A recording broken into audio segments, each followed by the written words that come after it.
పెద్దలు రాజకీయ కురువృద్ధులు భీష్మాచార్యుల వంటి వారు కేరళ రాష్ట్రాన్ని తన అద్భుతమైన పరిపాలనతో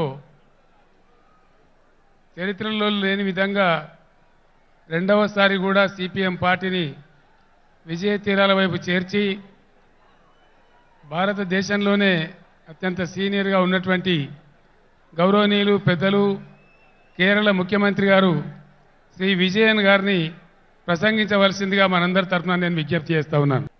Dear sisters and brothers, this Mammoth rally is being held at a time when the basic tenets of our constitution are facing a series of threats from the people who are at the helm of affairs at the center. At the outset, I congratulate the Chief Minister of Telangana for taking the initiative to have this sort of a people's movement and to involve the like-minded CMs and leaders of various states in this great endeavor, meant for the future of the people of this country. On this very same day, a newly built collectorate for the district of Khammam and the second phase of Kandivalak, the universal eye screening program organized by the state government of Telangana, have been inaugurated. This needs special mention because through them, at one stroke itself, the state government is improving governance as well as public services so as to better the lives of the people of Telangana. Let me state that Kerala and its people are with the state government of Telangana in all their pro-people initiatives. I have come to understand that decentralization of governance has been a hallmark of KCR Garu's administration. During the tenure of his government, collectorates have become state-of-the-art integrated district office complexes. All district departments are co-located in them for the convenience of people. And as far as the Kandivalak program goes, no such mass eye testing program has been conducted in the history of our country. Kandivalak means light for the eyes, or a torchlight showing the path. Today, with this public meeting, we are showing the path forward for the nation. It is a matter of great pride to once again be here in Telangana, the land of people's struggles. It is the heroic struggle of the peasants of Telangana in the late 1940s, which placed the issue of land reforms on the agenda of the country. Several such people's struggles taking up diverse issues were waged as part of our glorious national movement. It is subsequent to centuries-long such struggles that our country won its freedom from the colonizers. However, today we have a peculiar situation in which a political formation that was not part of our national freedom struggle is in power in the country. The followers of those who tendered unconditional apologies to the colonizers and promised to serve the imperial crown are at the helm of affairs today. They have been and remain antagonistic to the values of our anti-colonial struggle. Ideas such as secularism, democracy, federal structure, social justice, and equality were championed through it, and subsequently they were included in India's constitution so as to uphold the values championed by our freedom struggle. Since those in power now were not part of our collective struggles then, they do not know the values on which India has been built as a sovereign, democratic republic. So, they seek to alter the basic structures on which our modern nation has been built, even as they call for celebrations such as Azadi Ka Amrit Mahotsav to commemorate the 75th anniversary of India's independence. Amidst the glam and glitter of these celebrations, they seek to undo the very foundations of our country, our democracy, and our constitution. Our constitution starts with the preamble in which we have enshrined the basic values that we uphold as Indians: sovereign, socialist, secular, democratic, republic, justice, liberty, equality, and fraternity. By signing various international defense agreements, they go against the concept of sovereignty. By allowing the concentration of wealth through consistent appeasement of corporates, they go against the concept of socialism. By seeking to replace parliamentary democracy with presidential form of governance, they go against the concept of democracy. By enacting laws which divide the people on communal lines, as in the case of the Citizenship Amendment Act, they thwart the concept of secularism. After the preamble comes part 1, in which we define India. It states, India, that is Bharat, shall be a union of states. The states are the basic units of India, our country. It is the union of states that creates India, our country. That is why India has a federal structure. Yet those in power think that we are a unitary state. We need to remember that their predecessors had promised to declare India as a unitary state in their manifesto published in the run-up to the 4th general election held in India in 1967. The union government is consciously trying to destroy the country's federal structure. Repeatedly, laws are being enacted by the parliament on subjects in the state list in the constitution, be it law and order, agriculture, cooperation, power, or so on. Bills that infringe upon the rights of the states are being enacted into laws, even without seeking the opinion of state governments. Even while entering into international agreements that affect the states, the union government does not inform state governments, let alone seek their consent. Slogans such as one nation, one tax, one nation, one uniform, one nation, one election are all attacks on federal structure. When states try to mobilize resources through additional alternative sources, the union intervenes and sabotages such moves. On the one hand, the right to avail loan is curbed, and on the other, the additional resources are sealed. Along with this, the funds that are made available to the state by the Constitution too are denied.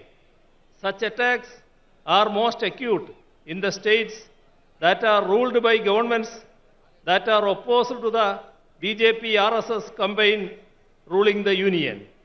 We are seeing it in Telangana as well as in Kerala. Attacks against the states' rights and powers are being carried out even by politically misusing the office of governor.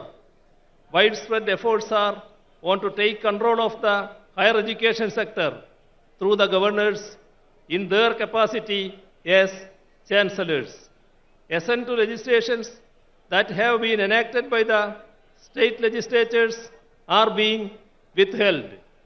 Such affronts on the supremacy of state legislatures weaken not just our federal structure, but even our democracy too. Democracy should be protected if the values that we fought for are to be secured. We do not have any option but to resist these moves more unitedly. The weakening of our parliamentary democracy is evident in the way in which our parliamentary norms and precedents are being bulldozed. Bills are being passed without adequate discussions or calling for division in the parliament, and this weakens our parliamentary democracy. All ethics and norms of democracy are being violated. Governments that have come to power in the states by winning a majority in the assembly elections are being toppled through horse trading. Such unethical efforts to form governments in the states weaken the very foundations of our democracy, which is based on a multi-party system. Such a multi-party system is essential if we are to preserve and promote our diversities while remaining united as one. Unity in diversity is the most cherished of India's ideals. It is what has defined us as a nation right from the days of our freedom struggle. India's varied languages are the expressions of our diversities. Our mother tongues are part of our cultural identities. However, efforts are on to portray Hindi as the national language while sidelining all our native languages, be it Telugu or Tamil or Kannada or Malayalam or Bengali or Odia or Assamese or Punjabi or Urdu or Gujarati or Kashmiri and so on. Imposing Hindi by doing away with our mother tongues will affect the integrity of the nation. Even the independence of our judiciary is being attacked. The statement of the 2.2% to 0.8% infrastructure sector has declined from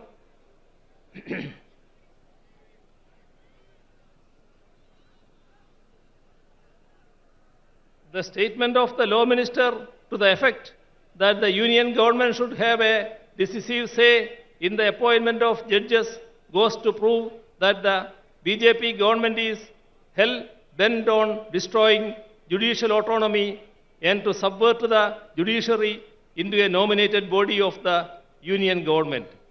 The Chief Justice himself has resisted the move, and it is commendable that the judiciary in general and the Supreme Court in particular have taken a firm stand, keeping the spirit of the independence of judiciary high. Not merely members of the Union Cabinet, but even the nominees are trying to meddle with the autonomy of the judiciary. Last week, the Vice President attacked the Supreme Court for striking down the NJSC Act of 2015. He even went on to say that he does not agree with the restriction imposed by the Supreme Court, which ensures that the Parliament cannot amend the basic structure of the Constitution. It is rather unfortunate that even the highest office, such as the Vice President, are making certain remarks that go against the Constitution and its spirit. India's identity as a democratic and secular country was molded in the fire of our anti-colonial struggle. The concept of India that is inclusive of different languages and cultures emerged during our national movement. Right now, these very characteristics of India are under a grave threat. The threat is posed by the present generation of those who were sycophants of the empire but betrayers of our struggles. It was those betrayers who murdered the father of our nation. Gandhiji, a practicing Hindu, was killed by the proponents of Hindutva. That is ample proof that Hindutva is not the same as or even related to Hinduism. The religion resorting to Hindutva efforts are on to create communal polarization in the country. By creating polarization, a last-ditch effort is being made to diffuse the public anger against the misplaced policies of the union government.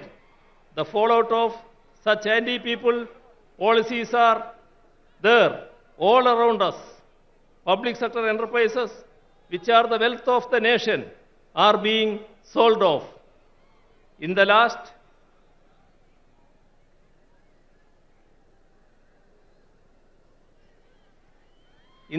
budget alone, rupees 65,000 crores was sought to be raised through their sale.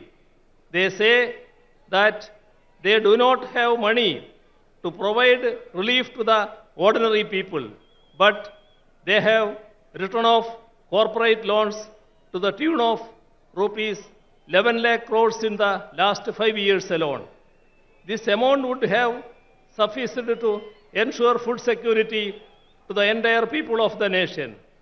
The MGNREGS envisaged by the left as a scheme to aid the rural population in their distress is being scuttled. Allocation for it and work days are under it are repeatedly being cut down. The country's development is in doldrums. Figures denote that DGP growth has declined from 7.4% to 4.7%. Industrial growth has plummeted from 2.2% to 0.8%. Infrastructure sector has declined from 19.4% to 9.8%. With regard to foreign exchange reserves too, the country is headed for trouble. Our forex reserves have shrunk from 642.2 billion in 2021 to 528.37 billion US dollar last October. The constant rise of petroleum prices has pushed the people's lives into misery. All this has made life extremely difficult for the common man. There is a sharp increase in hunger and poverty. In the global hunger index, we are 107th among 121 nations around the world. 80% of the people pushed into poverty because of COVID are in India. Imposition of GST on essential articles has spiked price rise. Last year, India's wholesale inflation has touched a 3-decade high. Price rise is as high as 39%. Even amidst such dire circumstances, welfare measures for the poor are being denied. Atrocities are being committed against minorities, women, SCs, and STs. The idea of equality is given a go-by. Laws such as CAA, which seeks to alter our secular polity into a religious state, are being introduced. The main issues of the ordinary and the poor are related to their livelihoods. To create better living conditions, we need to forge the unity of the ordinary and the poor. People's unity has to emerge against the communal agenda that seeks to divide us. It is our duty to resist the backward march of our nation. As far as Kerala goes, we are resisting both communalism and neoliberalism, which are pushing our people into miseries. We are ensuring development and welfare in a communal tension-free atmosphere so that our people can enjoy the fruits of progress and lead peaceful lives. I hope that today in Khammam, the land of people's resistances, we will have the beginning of a new resistance, a resistance to secure the ideals that we fought for in our freedom struggle, a resistance to protect our secularism, our democracy, our constitution, and thereby our nation. I conclude by once again extending greetings to all of you gathered here. Thank you.